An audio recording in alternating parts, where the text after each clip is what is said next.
Welcome to the Statistician Half.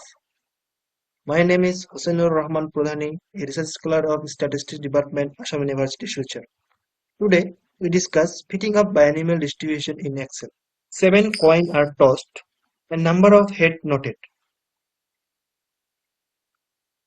The experiment is repeated 128 times, and following distribution is obtained. Fit binomial distributions assuming the coin is unbiased. The nature of coin is not known. When the coin is unbiased, the estimate value of P is equal to 0.5. Now we find out probabilities by using Binom.DIST numbers 0, trials is 7, probability is 0.5. Since binomial distribution is discrete distributions, so we select probability mass function false. Close the bracket, enter. We get the probabilities. Now drag down, we get the remaining probabilities. Click on auto sum. The total probability is 1. Now we find out the expected frequencies equal to the number of total frequency is 128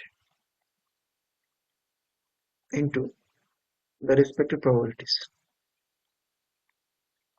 Now we drag down, we get the remaining expected frequency.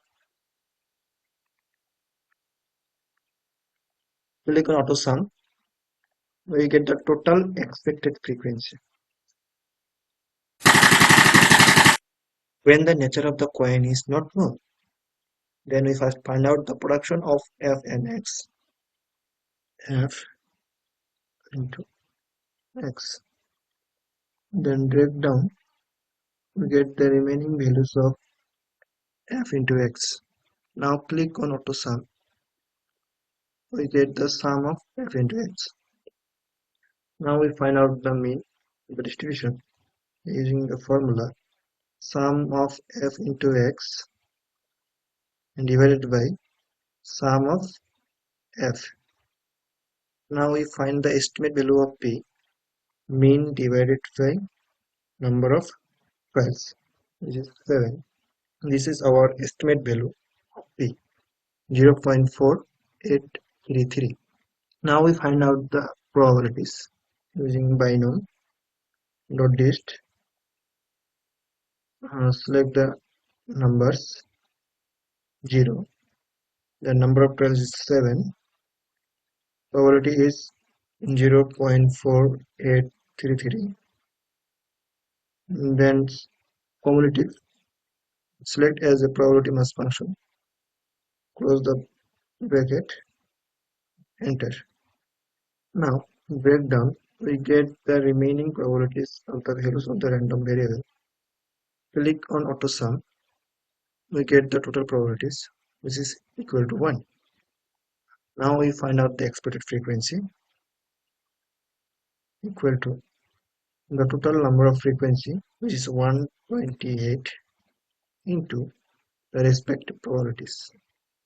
Now break down, we get the remaining expected frequency. Now we round off these expected frequencies. Select the expected frequencies, and then 0. Close the bracket, enter. We get the expected frequency and drag down.